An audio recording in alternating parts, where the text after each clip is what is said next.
हमारे साथ मौजूद हैं आदित्य वर्मा। बताते चले, आदित्य वर्मा वैसे तो क्रिकेटर रहे हैं, लेकिन एक वो पारी जो आदित्य वर्मा ने खेली थी उसने इतिहास रचा।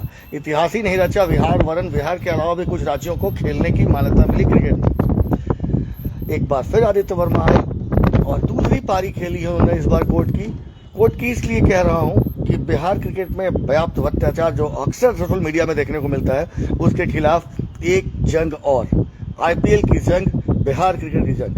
मानो इनका जीवन ही हुआ हो, जन्म ही हुआ हो जंग लड़ने हेतु। आइए बात करते हैं आदित्य वर्मा से वर्तमान परिवेश में बिहार क्रिकेट को लेकर, अभी हाल में ही अधिकारी जी की मृत्यु हुई उसको लेकर, और खासकर बिहार क्रिकेट को लेकर सुप्रीम कोर्ट से कुछ आदेश आया है उसको लेकर। सर, आपका स्वागत है हमारे चैनल में। धन्यवाद सर, शुरुआत करेंगे आदित्य वर्मा जिन्होंने आईपीएल में लड़ाई लड़ी, बिहार समेत बहुत राज्यों को मान्यता दिलाया, ये दूसरी पाली की लड़ाई आखिर क्यों? देखिए, पुरानी बातों को आप कुरेद रहे हैं। मेरे द्वारा जो हुआ वो तो एक इतिहास बन गया। वो तो मेरे शहर छपरा के मिट्टी की ये ताकत थी, मेरे माँ बाप का आशीर्वाद था कि भगवान ने मेरे हाथों एक ऐसा कार्य करा दिया जो एक इतिहास बन गया। मैं वर्तमान में जो बिहार क्रिकेट की स्थिति बनी हुई है उसके बारे में सोचता हूँ तो कभी कभी बहुत ही तकलीफ होती है। क्या इसी चीज़ के लिए राज्य विभाजन के पश्चात हम अपने बिहार के बच्चों की लड़ाई पटना, झारखंड, बॉम्बे हाई कोर्ट से होते हुए सुप्रीम कोर्ट में लड़के बिहार को मान्यता दिलाया था। उसके बाद जो बिहार का दशा दुर्दशा हुआ वो किसी से छुपा हुआ नहीं। अभी भी हम सोशल मीडिया पर देख रहे हैं, आज बहुत सारे पोस्टर्स पटना के विभिन्न राजनीतिक पार्टियों के दीवार पे, रोड पे लगे हुए हैं। इससे कोई बहुत खुशी वाली बात नहीं है। ये अपने बिहार का अपमान है, बिहार क्रिकेट का अपमान है कि एक आदमी, उसके संगठित गिरोह के काले कारनामों से अब बच्चे इतने पीड़ित हो चुके हैं कि इस तरह की चीजें आ रही हैं। इससे हमारा नाम खराब हो रहा है दूसरे राज्यों में, विश्व क्रिकेट में, इंडियन क्रिकेट में। तो ये अच्छी बात नहीं है। लेकिन चलिए, एक बार फिर देश का सर्वोच्च न्यायालय जिस प्रकार 4 जनवरी 2018 को बिहार को मान्यता दिया था, दोबारा बिहार खेलना शुरू किया था, उसी तरह 12 अगस्त 2025 को एक ऐसा आदेश दिया है जो बहुत ही कम देखने को मिलता है। आर्टिकल 142 पावर एक्सरसाइज किया, क्योंकि उसने कहा है कि मैं केस में नहीं जा रहा हूं, मैं केस फाइल करने वाले के लोकस पे नहीं जा रहा हूं, लेकिन मुझे जो लग रहा है कि बहुत सारे गड़बड़ियां, करप्शन बिहार क्रिकेट में है, आपसी खींचातान है, इसलिए उसने आर्टिकल 42 के पावर को एक्सरसाइज करते हुए सर्वोच्च न्यायालय के माननीय पूर्व न्यायाधीश श्री एल नागेश्वर राव जी को बिहार में असीम शक्ति के साथ लोकपाल बनाकर भेजा है। और जैसा कि हमें पता है कि जो संविधान है, उस संविधान को भी माननीय सर्वोच्च न्यायालय ने 9 अगस्त 2018 को अप्रूव किया था। बीसीसीआई को कोर्ट में बुला के मनवाया था। बीसीसीआई तमिलनाडु रजिस्ट्रेशन एक्ट में रजिस्टर्ड है, वहाँ हुआ, और वहाँ से 21 दिन के अंदर में उसी संविधान का संशोधन बीसीसीआई के तमाम स्टेट यूनिट ने किया था। तो चूंकि फॉर्मर जज साहब हैं, उनके बारे में बोलना मैं मुनासिब नहीं समझता हूं, क्योंकि हम लोग जहां से सोच हमारी खत्म होगी, सुप्रीम कोर्ट के आए हुए नए लोकपाल साहब का सोच वहां पर कानून के मामले में जाएगा। उसी संविधान को देखते हुए क्या क्या गड़बड़ियां 6 साल में हुई है और क्या हुई है, सबको देखेंगे। और मुझे उम्मीद है कि एक नया बिहार बनकर निकलेगा। क्योंकि क्या आपको बताएं जनाब, संस्था का बैंक में खाता था, सिग्नेटरी हमारे कोषाध्यक्ष छोटे भाई आशुतोष नंदन के आकस्मिक मृत्यु हो जा रही है, उसके बाद खाते से पैसे निकाल लिए जाते हैं। एसआईटी जांच कर रहा है। बीसीसीआई का एक नॉर्म्स होता है, कैसे कोई खिलाड़ी अपने राज्य की ओर से खेलेगा। सारे नॉर्म्स को तिलांजलि देते हुए बाहरी बच्चों को, मोर देन 150 खिलाड़ियों को एक इमिग्रेशन रैकेट बनाकर बिहार में खिलाने का काम किया गया है। इन सब चीजों को देख के दुख लगेगा ही कि बिहार के बच्चे ही नहीं खेल रहे और बाहर के लोग खेल रहे हैं।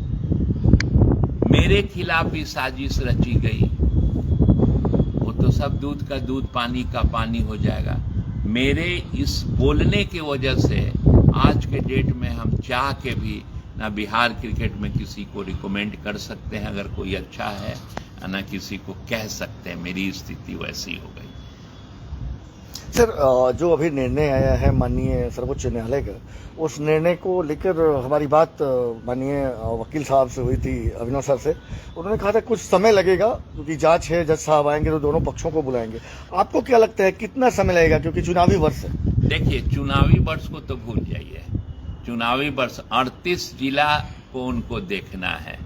जो मुझे सुनने में आया है कि हर जिला में 24 जिला से ऊपर में एडहॉक बना हुआ है।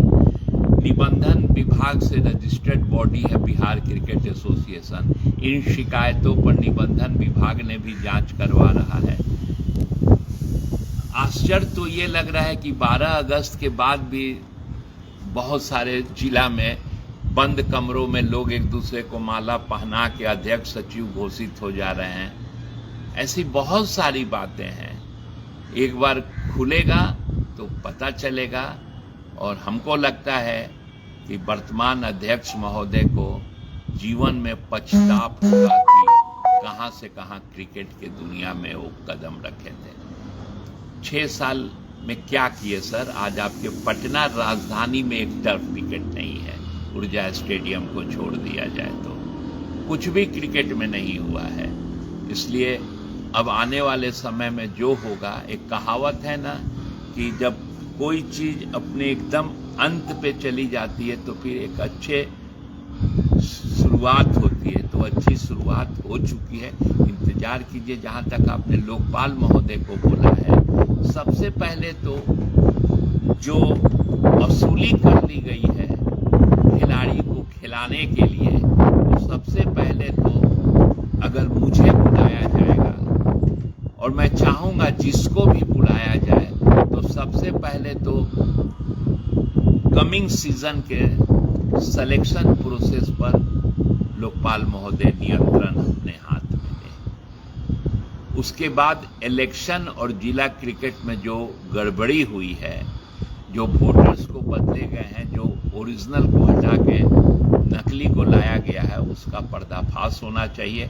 और मैं तो जब रिप्रेजेंट करूंगा तो ये भी बोलूंगा कि जहां जहां गड़बड़ी हुई है, कानून सम्मत उन सारे लोगों के ऊपर, चाहे वो जिला के पदाधिकारी हों या स्टेट के पदाधिकारी हों, सब पर एफआईआर दर्ज हो और उनको उनके किए का सजा मिले। सर, एक और सवाल कभी कभी जहन में उठता है हमारे कि आदित्य वर्मा ने जब लड़ाई लड़ी थी, वो लड़ाई जो बिहार और बाकी राज्यों के लिए थी, आज के परिवेश में बिहार को देखकर आपको क्या महसूस होता है? महसूस तो यही होता है कि बिहार खेल तो रहा है, लेकिन मेरे लड़ाई से मलाई खाने का मौका कुछ कुकर्मियों को मिल गया जो खा रहे हैं। इसीलिए दुख लगता है। लेकिन मैं बता देता हूं, मैं भगवान पे भरोसा रखता हूं और जानता हूं कि अगर हम भरोसा सच्चे दिल से रखते हैं तो प्रभु कभी भरोसा टूटने नहीं देते हैं। ये 12 अगस्त का आदेश भरोसा का पड़ेगा। सर, एक आखिरी सवाल, क्योंकि आप क्रिकेटर भी रह चुके हैं, सीएबी के सचिव भी रह चुके हैं, अगर आदित्य सर आते हैं बिहार क्रिकेट में प्रशासक के तौर पे, वो पहला काम क्या करेंगे? बिहार के क्रिकेट को उठाना। बिहार के 38 जिला में अपूर्व टैलेंट भरा हुआ है। वैभव सूर्यवंशी भी उदाहरण है। शकीबुल गनी ने अपने डेब्यू मैच में 300 से ऊपर रन मारा। आज तक दिलीप ट्रॉफी, देवधर ट्रॉफी नहीं खेल सका। वैभव सूर्यवंशी, आप देखिए आईपीएल खेल के लोग डायरेक्ट इंडिया खेल रहे हैं, लेकिन उसको दिलीप ट्रॉफी टीम में जगह नहीं मिली। बता सकते हैं जो बिहार से सेलेक्टर गए थे कैसे वो साइन कर दिए कि वैभव सूर्यवंशी का 15 में नाम नहीं था। तो आदित्य वर्मा आएंगे तो बिहार के बच्चे आईपीएल खेलेंगे, अगर उनमें दम है इंडिया खेलेंगे। किसी में ताकत नहीं होगी जो हमारे बिहार के बच्चों को रोक सके। अंत में एक सवाल और कहता हूं कि बीसीसीआई ने बिहार क्रिकेट के साथ शुरू से ही बहुत ही गलत रवैया रखा। सबसे पहले तो राज्य विभाजन के पश्चात तत्कालीन बीसीसीआई ने बिहार का मान्यता उठा के झारखंड को दे दिया, और पिछले 6 साल से तिवारी के कुकर्म का एक एक हिस्सा बीसीसीआई को यहाँ के बच्चे मेल से मैं रिप्रेजेंट करके देते रहा, लेकिन बीसीसीआई ने कुछ नहीं किया। मैंने बोर्ड के तत्कालीन अध्यक्ष सौरभ गांगुली से पूछा था कि क्या तुम अपने चुने हुए सचिव जैसा को जिसके साथ तुम चुन के आए थे हटा सकते हो? तो बोला पागल की तरह सवाल क्यों पूछते हो? तो हम बोले थे इसलिए पूछ रहे हैं। तो फिर बिहार में कैसे हो गया? जिस इलेक्शन से राकेश तिवारी चुन के आया और संजय कुमार सचिव चुन के आया, किस कानून के तहत संजय कुमार को हटाया गया और बीसीसीआई क्यों चुन रहा? ऐसे बहुत सारी बातें दिल में दर्द बनी है, लेकिन ऊपर वाले पे भरोसा है। एक बार अगर चेहरा बना बिहार के लिए हम किसी भी तरह से, तो बिहार के क्रिकेट का कायाकल्प तो जरूर बदल दूंगा। धन्यवाद सर। ये थे आदित्य वर्मा जी, जो क्रिकेट के लिए कहा जा सकता है कि इनका जन्म बिहार क्रिकेट के लिए या भारतीय क्रिकेट के लिए हुआ हो। एक ऐसा जुनूनी, एक ऐसा क्रिकेट प्रेमी जो क्रिकेट के लिए 100% समर्पित है।